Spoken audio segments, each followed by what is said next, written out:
Hello and welcome back to my channel. Today I want to do a March wrap-up. So all the books I read in the month of March.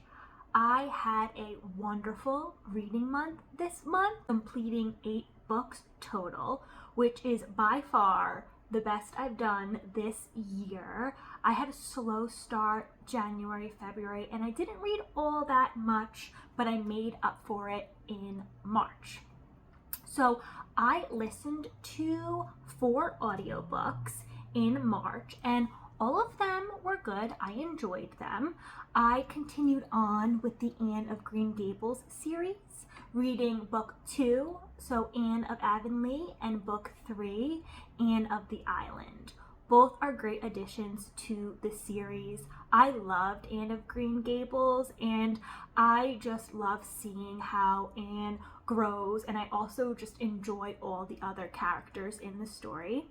So in Anne of Avonlea, Anne is a teacher, so she embarks on that journey. She is continuing to grow, and we are seeing these friendships blossom. Some of them rise, some of them fall, and it's such a beautiful story all in all. L.M. Montgomery, she is an absolute talent. She has such a wonderful way of weaving in wisdom and humor and beauty in all of her writing. She did that with Anne of Green Gables, and she continues on doing that in Anne of Avonlea and Anne of the Island. I don't want to say too much about Anne of Avonlea or Anne of the Island just because they are books 2 and 3 in the series, but I will say that they are great, and they continue on with that humor and that beauty and all of that wisdom. And the beautiful descriptions of nature, they stand out to me so much. I love nature writing, so when an author can do a wonderful job at depicting and portraying nature in all of its beauty and glory, that's a win in my book, and Ellen Montgomery is an absolute star at describing nature. So I hope that she continues on that track with the other books in the series. I will continue on reading them or listening to them, which is essentially the same thing. So that was Anne of Avonlea and Anne of the Island were the first 2 books I completed in the month of March. I also listened to The Secret Garden in March. Now, The Secret Garden was not what I was expecting, and that could be my fault. I didn't read the synopsis, and I have been able to avoid spoilers my whole life. This was my first time encountering The Secret Garden. Now, I was expecting a children's fantasy story, somewhat in the realm of Alice in Wonderland, because to me, the title is giving Alice in Wonderland. It was not that at all, which is fine, but again, a little caught off guard. The Secret Garden is a story about a young orphan girl named Mary, and she gets sent to live with her uncle in an English manor. And Mary is spoiled, and she's a little rude, and kind of hard to be around. So the start of the story is really just listening to Mary complain, whine, and basically get or try to get everything she wants. And this is obviously a very important aspect of the story, because as the story continues, we see Mary's growth and her development. When Mary first gets to England, it is dreary, it is cloudy, it is rainy. And she is essentially trapped in this manor where she spends her days exploring what she can explore and talking to the people around her.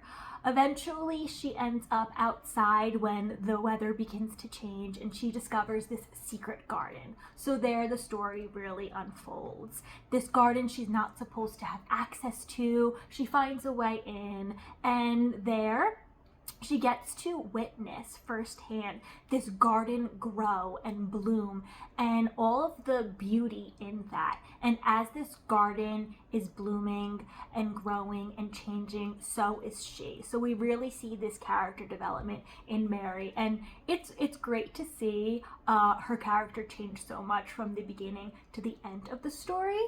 Again, not what I was expecting, but overall worth the read. So I'm glad I did listen to The Secret Garden. There were some beautiful passages which I want to get my hands on a physical copy so I can go back and underline them, because unfortunately with the audiobook I wasn't able to do that. But I am glad that I was exposed to that beautiful language, and I do look forward to finding a physical copy and dog-earing those pages. The fourth audiobook I listened to was The Penderwicks. And The Penderwicks is another children's literature story. And it basically follows 4 sisters of various ages as they spend a few weeks of their summer in a cottage in Massachusetts. Typically they would rent a cottage, but being that they missed out on it that year, they end up at essentially a mansion in Massachusetts. There they also meet 2 new friends, and the story basically goes on to follow the girls and their new friends as they try to stay out of trouble. Really, that's everything I got out of the book. It's really straightforward children's literature where we follow these 4 girls and their 2 new friends as they get to experience and enjoy a couple weeks away from home in summer. I liked The Penderwicks. It certainly wasn't my favorite. I don't know if I'll continue on with the series, but it was enjoyable to listen to, and I'm glad that I did. On to the ebooks that I read in March. I am reading the Meant to Be series, which I happened upon on my library app, which I love Hoopla. Libby is great. I do use Libby, but Hoopla is another fantastic library app. If you have access to it through your library, I highly recommend downloading it because I barely ever wait for a book there. So I am reading the Meant to Be series on Hoopla. And the Meant to Be series are fairy tale retellings. So the first one that I read, which is also the first in the series, is If the Shoe Fits by Julie Murphy. And If the Shoe Fits is the Cinderella retelling. So you can kind of get an idea of what this story is going to be about if you know the Disney Cinderella story. The cast in these stories are a little bit older. So Cindy in If the Shoe Fits has just graduated college, and she went to fashion school because she wants to be a shoe designer. We already see that connection to Cinderella there.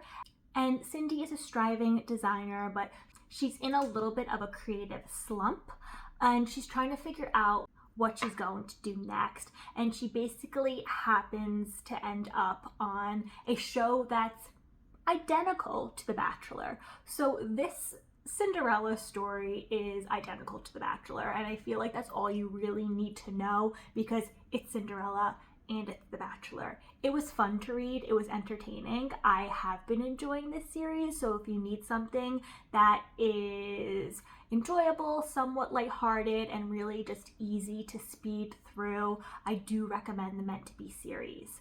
I continued on with the next ebook, which is called By the Book, by Jasmine Guillory, if that's how you say her last name. This is book 2 in the Meant to Be series, and this one is the Beauty and the Beast retelling. I did like this one a little bit more than If the Shoe Fits.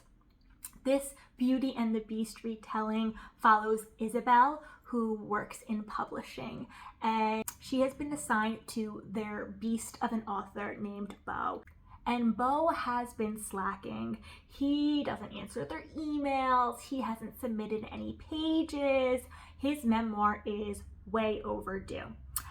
And Isabel's boss is just not having it anymore, and she sends Isabel to Beau's house in Santa Barbara, California, to get this memoir out of him. And there you have again that connection to the Beauty and the Beast. So Isabel is living at this Santa Barbara beach house with Beau, trying to help him craft this memoir so that it can ultimately be submitted and be published. Very cute. I love the subtle nods to Beauty and the Beast, whereas the house isn't necessarily alive, but Isabel personifies a lot of the inanimate objects in the house. So she has like a conversation with the bathtub, and she has like a conversation with the fridge, which is sweet. You know, it's not over the top, but it's quite cute and a sweet little nod to the Disney version of Beauty and the Beast. I do recommend, like I said, the Meant to Be series if you are looking for something just lighthearted and easy to read. It is a series, but you don't have to read them in order. I just started book 3, which is the Little Mermaid retelling, and I'm super excited to continue on with that one and see where that goes and see how it connects to the Disney version of The Little Mermaid. Now onto my physical copies. I reread People We Meet on Vacation in March. I read this a few years ago and I loved it. I gave it 5 stars back then. And I'm not necessarily a huge fan of giving books star ratings because it's so subjective in my opinion. So when I give a book a star rating, it's really just for me so that I can reference it. But I'm telling you that I gave it 5 stars back then because this time around I gave it only 4. And I don't know if it's because I've already read it, so I knew where the story was going, but I still enjoyed it. I still laughed out loud. If you don't know what People We Meet on Vacation is about, it's about Poppy, who's a travel writer, and her best friend Alex. And every summer they get together and they go on an epic vacation. Poppy writes about it and Alex gets to enjoy it. We get flashbacks to old vacations while also seeing the vacation that they are currently experiencing together. It's funny, it's a page turner. Emily Henry is great. I love her books. I am a couple behind, so I'm excited to pick those up eventually. But again, I enjoyed People We Meet on Vacation overall, and if you haven't read it, I do recommend it. It's a fun time and really great for the summer because you get to experience all of the wonderful travels that Poppy and Alex get to go on. The next physical book I read in the month of March is What I Ate in 1 Year and Related Thoughts by Stanley Tucci. And this is by far my favorite read of the month and a book that I am going to think about for days, weeks, months, I don't know how long, but it is fantastic and I savored it. I took my time reading this book. It is written in journal entries, which I think is so awesome. He writes almost every day and he basically goes over what he ate that day. But it's not just about what he ate, it's about food in general. So what he ate, what he's cooking, the food that he's buying, but also the experiences he's having around food and how food can connect us to the people around us, culture, society, just so many things. And how food brings us together and can create these memories, but also remind us of things from our past. It really is a beautiful depiction of food and the power of it. There are also recipes in this book, which I think is awesome. I did try one of the recipes for cod, and it was delicious. There are so many pages that I tabbed here because there were so many memorable moments. Stanley Tucci is funny. He can also be kind of, I don't know if harsh is the right word, but he's very blunt. He's very blunt. So he says things sometimes where I'm kind of like, wow, but also it's essentially a journal that's been published. So I get it, right? Because if we're journaling, we're just spilling everything we're feeling. So it's going to be that mix of emotions. But like I said, there were really some wonderful passages in here that I did happen to know. I would love to read one of them that really stood out to me, which is so beautiful. 2 different passages within the 2 different pages here. And it says, afterward, we gathered in the main dining area and Dmitri locked the door. He stood on a chair. We were forewarned that he does this often and told us and the other customers that it was time for a party. From his precarious pulpit, he spoke about the importance of food, of love, of his grandfather, and told us that we must drink, dance on the bar, and do whatever we wanted to do because we should live in this moment. He started to cry toward the end of his speech, but after composing himself, he exhorted us to enjoy life because tomorrow is an illusion. Unfortunately, Dmitri is more than right. Yes, hope is hard to find, but it can often be found at the table, and tables are easy to build. So those are just some passages from Stanley Tucci's What I Ate in 1 Year, and I feel like it does a good job at summing up what this book is. It's heartfelt, but it's also kind of funny and sweet, and it's a whirlwind, and it's not just a cookbook, and it's not just a random account of, or a random list of all the things that he ate that day. It's more than that. So I do recommend What I Ate in 1 Year also. It's beautiful. Like, look at those illustrations of the onions. I appreciate that. Yes, so that was the last physical book that I read in the month of March. Overall, I believe it was 8 books that I read this month, which a win for me. I really hope I can continue on that track. I do want to note that this year in 2025, I am slowly but surely working my way through a full read of the Bible, which is epic for me. I've read lots of books and bits and pieces of the Bible over the years, but I've never tried to read the whole thing in 1 year. So this is usually how I start my days, and it is fulfilling and it is necessary, especially to me. So I am spending a lot of time in the Bible reading there too. I can't recount what books I read in the month of March because it's all over the place. The plan that I'm following has me dipping in and out of Old and New Testaments, but all I know is that it is good and I'm learning a lot. So I'll probably mention that here as I go over the other books I've been reading in wrap-ups or reading vlogs or whatever. So that was everything I read in March. I am pleased, to say the least, with March, and I would love to know what you read in March and if you have any recommendations. I would also love to know if you've read any of the books that I mentioned today, and I would really appreciate if you have an audiobook recommendation. Please put it in the comments below because I have been devouring audiobooks. They are a great companion to me while I'm cooking or while I'm cleaning. So please, if you have an audiobook recommendation, please put it in the comments. But any recommendation, any book recommendation, I would love to hear it.